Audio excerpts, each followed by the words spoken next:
High, আমি ফারজানা। আজ আমি মার্কিন নাগরিক এলি লোপেলের জীবন কাহিনী বলবো। তার সাথে ঘটে যাওয়া এই কাহিনীটা 1996 সালে মাত্র 27 বছর বয়সে ঘটেছিল। এলি লোপেল একদিন বাগানে হাঁটতে বের হয়েছিল। হঠাৎ করে তাকে একটা পোকা এসে কামড় দেয়। সে ভেবেছিল পোকা কামড় দিয়েছে, তাতে কি হয়েছে। কিন্তু 1 মাস পেরোতে সে দেখল তার শরীরে অসহ্য ব্যথা বেদনা, জ্বর, কাশি, শ্বাসকষ্ট এবং তার স্মৃতিশক্তি কমে যাচ্ছে। এরপর সে ডাক্তারের শরণাপন্ন হলো। ডাক্তার বলল ভাইরাল ইনফেকশন হয়েছে, ঠিক হয়ে যাবে। তারপরও সে সুস্থ হচ্ছে না। এবার অন্য ডাক্তারের কাছে গেল। এক ডাক্তার এক রোগ বলল। তারপরও কেউ কি রোগ হয়েছে কেউ ধরতে পারছে না। তার শরীরটা অচল হয়ে যাচ্ছে এবং তার স্মৃতিশক্তি কমে যাচ্ছে। এভাবে ডাক্তার দেখাতে দেখাতে শেষ পর্যন্ত সে হুইল চেয়ারে বন্দী হয়ে গেল। তারপরেও তার রোগ ধরা পড়েনি।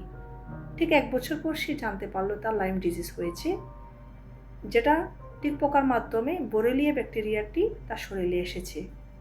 এই জন্য তার স্নায়ুতন্ত্রকে ধ্বংস করে দিয়েছে এবং তাকে প্যারালাইজড বানিয়ে দিয়েছে। ডাক্তার বলল এটা সুস্থ হবে না, 1 বছর হয়ে গিয়েছে তার জন্য।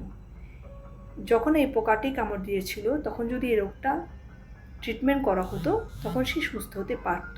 এখন অনেক দেরি হয়ে গিয়েছে, তার জন্য সে সুস্থ হবে না। যতদিন সে বেঁচে আছে এভাবে তাকে বেঁচে থাকতে হবে।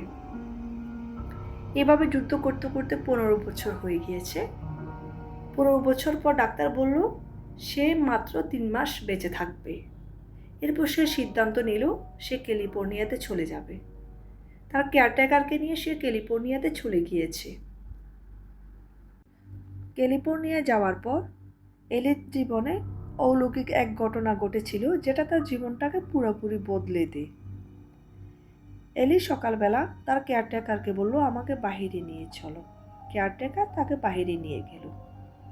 বাইরে নিয়ে যাওয়ার পর সে আকাশের দিকে তাকালো। সোনালি সূর্য দেখছে, তার সাথে নীল আকাশ, চারদিকে সবুজ প্রকৃতি দেখছিল। ওই মুহূর্তে এক ঝাঁক মৌমাছি এসে তাকে ঘিরে ফেললো এবং তাকে কামড়ানো শুরু করলো। তার কেয়ারটেকার তাকে ওইখানে রেখে চলে গেল। সে তো ছিল প্যারালাইজড, যার জন্য সে আর যেতে পারেনি। অনেকগুলো মৌমাছির কামড় খেয়ে সে ওইখানে অজ্ঞান হয়ে পড়ে যায়। মৌমাছি চলে যাওয়ার পর তার কেয়ারটেকার তাকে হসপিটালে নিয়ে যাওয়ার চেষ্টা করেছিল। সে যায়নি। সে বলল এভাবে বেঁচে থাকার চেয়ে মরে যাওয়াই ভালো। সে মরণের জন্য অপেক্ষা করছে। কিন্তু 3 দিন পর সে দেখতে পেল তার শরীরে প্রচণ্ড পরিমাণে জ্বর এসেছে।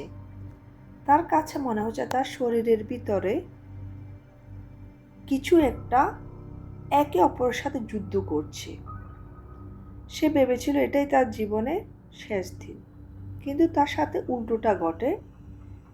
অনেকক্ষণ পর সে দেখতে পেল তার শরীর সচল হয়ে উঠছে এবং তার ব্যথা বেদনা কমে যাচ্ছে। তার স্মৃতিশক্তি ফিরে আসলো। সে তো অবাক হয়ে গেল তার সাথে কি হলো। আসলে যখন এলিকে মৌমাছি কামড় দিয়েছিল, মৌমাছির বিষে থাকা মেলিটিন উপাদানটি এলির শরীরে থাকা বোরেলিয়া ব্যাকটেরিয়ার কোষকে গলিয়ে ফেলেছে, যার জন্য আজ এলি সুস্থভাবে আবার ফিরে এসেছে। এরপর থেকে এলি মৌমাছির উপর গবেষণা শুরু করলো। এলি ও অন্যান্য বিজ্ঞানীরা চেষ্টা করছে কিভাবে লাইম ডিজিজ প্রতিষেধক তৈরি করা যায় মৌমাছির বিষ থেকে। আমাদের জীবনটা হচ্ছে বিস্ময়ে ভরা, তাই বলি কখনো হাল ছেড়ো না। এলি কখনো ভেবেছিল তার জীবনটা যে এভাবে ফিরে আসবে? আল্লাহর রহমত, এই মৌমাছির উসিলা সে তার আবার আগের জীবনেই ফিরে এসেছে। কিন্তু তার অনেকটা বছর চলে গিয়েছে, যৌবন থেকে মধ্যবয়স্ক পর্যন্ত। তারপরও সে এখন চেষ্টা করছে কিভাবে প্রতিষেধক তৈরি করা যায় লাইম ডিজিজের। আল্লাহ তাকে সাহায্য করুন। আসলে আমাদেরকে ধৈর্য ধরতে হবে, কারণ ধৈর্যের ফল কাঁটা হলেও মিঠা।